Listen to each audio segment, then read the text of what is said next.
There is a document in the collection of the Tennessee State Library and Archives in Nashville that is cataloged under a reference number and a dry, institutional description that tells you almost nothing about what it is.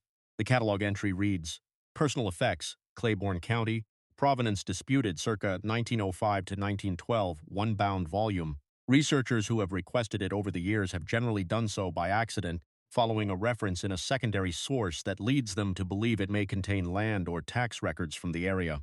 When they open it, they do not find land records. What they find is a ledger, a standard commercial ledger of the type used by merchants and tradespeople in rural Tennessee in the early 20th century, filled from the first page to the last with names, first and last names written in a careful, deliberate hand. Dates behind most of them, and beside each date a brief notation that is not always legible but that is, in the cases where it can be read, always the same category of information. The notation records how the person died. The ledger belonged to a woman named Cordelia Fitch. She was 67 years old in 1905, the year the events surrounding this document first became a matter of public record in Claiborne County. She had lived for the previous 40 years in a hollow on the eastern slope of Powell Mountain, in territory that was genuinely remote even by the standards of rural Tennessee at that time. She had no family that anyone in the county could account for.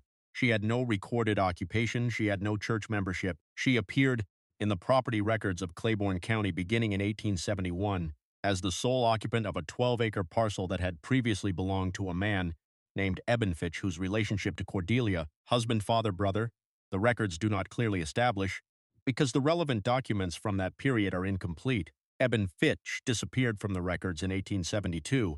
Cordelia Fitch continued to appear in them alone for the next 4 decades. Before we go further, drop in the comments where you are watching from and what time it is where you are, because what was found in that hollow in 1912 and what the ledger contains is not something that the county records of Claiborne County were designed to accommodate. And understanding how it got there requires understanding the kind of place Cordelia Fitch had chosen to make her life in.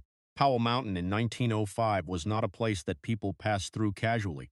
The eastern slope in particular, the side where Cordelia Fitch had built her existence over 40 years, faced away from the main valley, settlements, and toward the rougher country that ran toward the Cumberland Gap. The terrain was steep and heavily forested, with a creek drainage that ran fast in wet weather and dried to a series of still pools in late summer.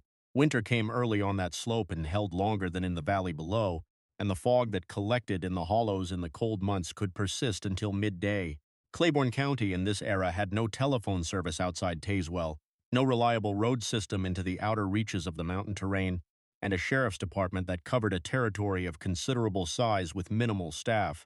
A person living at the far end of that hollow was effectively separated from the nearest community by a combination of distance and grade that made the trip on foot a matter of the better part of a day. In practical terms, Cordelia Fitch lived in a world that touched the larger world of Claiborne County only when she chose to let it, and she had been choosing for 4 decades to let it touch her as little as possible.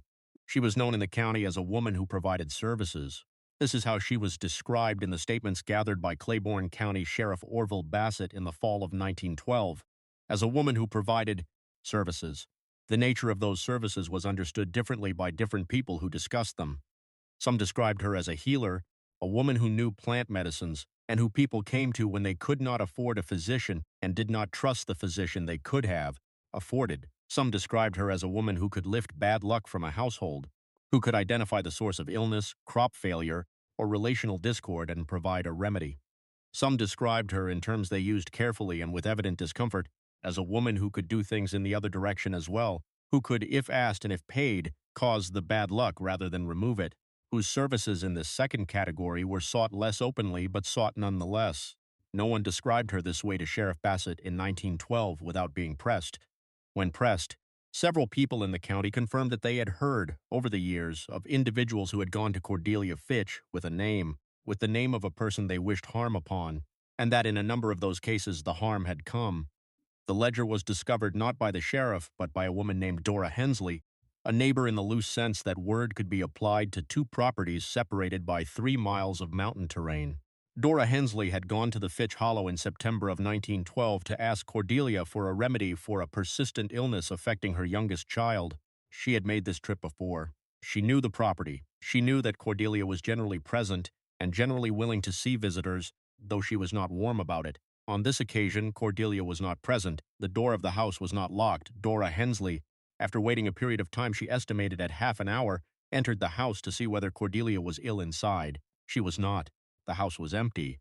But on the table in the main room, open to a page approximately two-thirds of the way through, was the ledger. Dora Hensley was a literate woman. She read what was in front of her. She turned several pages forward and several pages back. She left the house, went home and sent her husband to Tazewell, the Claiborne County seat, to inform Sheriff Bassett of what she had found. Bassett arrived at the Fitch Hollow 2 days later. Cordelia Fitch had not returned in the intervening period and would not return. She was never found. A woman who had lived in a 12-acre hollow on Powell Mountain for 40 years simply stepped out of the record in September of 1912 and no subsequent search, and Bassett conducted several, including one that involved 4 men and 2 days of work in the surrounding timber, produced any indication of where she had gone or what had happened to her. She was 67 years old at the last confirmed sighting. The mountain and the county both kept their silence on the matter of her disappearance equally. What Bassett found in the house, and particularly what he found in the ledger, occupied the rest of his professional life in ways that his official reports do not fully reflect. The official report filed with the Claiborne County Circuit Court in October of 1912 is a measured document. It describes the property, the ledger, and the names within it in appropriately formal terms. It notes that the ledger contained the names of 114 individuals, accompanied by dates and notations. It notes that Bassett undertook to verify the status of as many of those individuals as county records, community inquiry allowed. It notes that of the names he was able to verify, 71 out of 114, all 71, were deceased as of the date of his inquiry. It notes that the dates beside the names in the ledger corresponded, in the cases where he was able to cross-reference them against death records, obituaries, or community recollection, to the actual dates of death of those individuals. It notes these facts without comment. It does not suggest a cause. It does not propose a theory. It records what it found and stops. Bassett's private correspondence tells a different story. He was a regular letter writer, and his letters to his brother-in-law, a man named Cecil Pruitt who lived in Knoxville and worked as a newspaper compositor, are preserved in the Pruitt family papers at the Knox County Public Library. 3 letters written between October and December of 1912 deal extensively with the Fitch case. They are the letters of a man who is trying, in the privacy of a trusted personal correspondence, to work through something that his official position required him to leave unworked through in the public record. In the first letter, dated October 14th, Bassett wrote that the ledger contained names going back to at least 1871, the earliest dates he could find in it. He wrote that among those early names were several individuals he recognized as having died in circumstances that, at the time, had been attributed to ordinary causes: illness, accident, old age. He wrote that seeing their names in the ledger, with dates that matched the dates of their deaths, had produced in him a feeling he described as the sensation of a floor giving way beneath his feet, not dramatically but by degrees, in the way that a floorboard weakens over time until one day it fails under a weight it has held 100 times before. He wrote that he had sat in that hollow house for a considerable time before he had been able to resume his work. He wrote that the house itself had a quality of stillness that he found difficult to account for, not the stillness of an empty room, but the stillness of a room that had been occupied in a particular way for a very long time by a person whose occupation of it had left something behind that presence alone could not explain.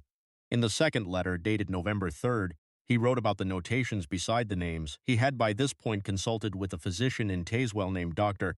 Reeves about the legible portions. The notations, where readable, described causes of death, but causes of death recorded in advance of the deaths themselves in the cases where he could establish the date the name had been entered versus the date of the death. He wrote that in at least 9 cases he could document, the name had been entered in the ledger weeks or months before the person died. He wrote that he did not know what to do with this information in any official capacity. He wrote that he was not a man who believed in the kind of thing the ledger implied. He wrote that he was no longer certain what that statement meant. In the third letter, dated December 19th, he wrote the most significant detail of the entire correspondence. He wrote that in examining the ledger's final pages, the pages nearest the one that had been open when Dora Hensley found it, he had found his own name. He wrote that his name appeared on a page approximately a dozen entries from the end of the ledger, that it had a date beside it, that the date was in 1914. He wrote that he had not told his wife. He wrote that he was not certain what telling her would accomplish. He wrote that he had gone over in his mind every rational explanation for how his name had come to be in that book, that Cordelia Fitch had known he would eventually investigate her, that she had put his name there as a threat or a statement of power, that the date was a guess or a coincidence. He wrote that he was having difficulty maintaining his confidence in these explanations and that he was not sure whether his difficulty was reasonable or whether it was simply the effect of having read too much of a document that was designed to produce exactly this effect in its reader. He wrote that he would write again in the new year. There is no fourth letter in the Pruitt family papers. Orville Bassett died on March 3, 1914. The Claiborne County News reported his death as resulting from a sudden illness of short duration. He was 52 years old. He had been in what his family and colleagues described as good health up to approximately 2 weeks before his death.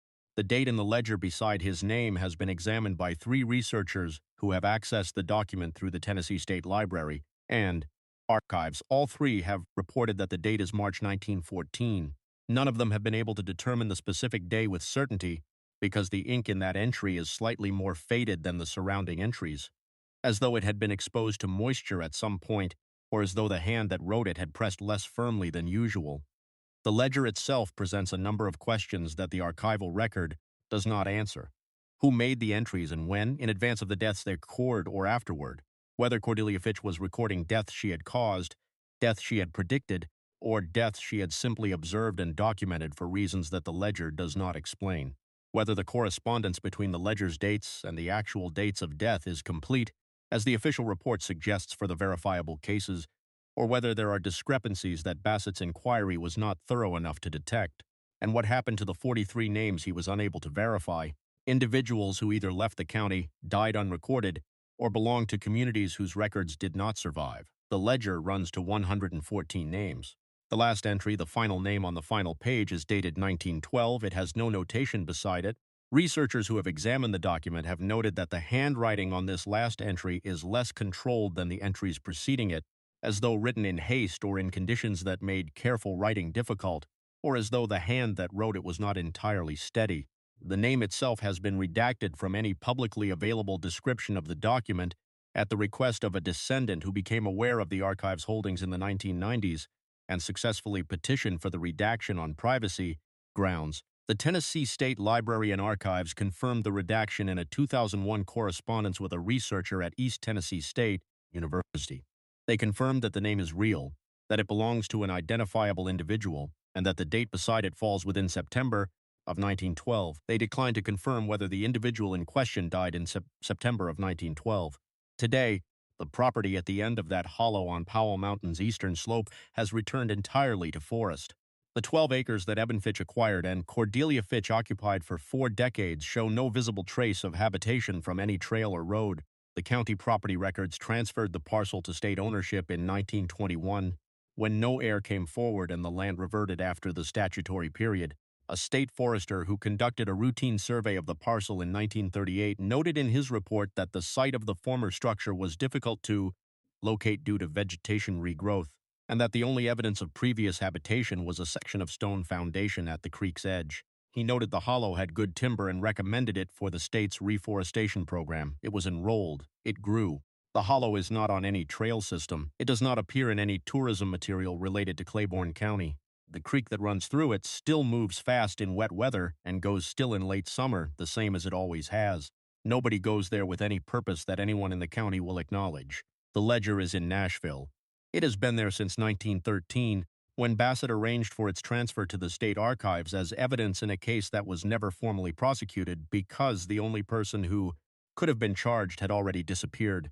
It sits in its archival box in its cataloged location, described as personal effects, provenance disputed, one-bound volume. Researchers who request it find what Dora Hensley found: the names, the dates, the notations, the correspondence between what is written in that book and what happened in the world outside it.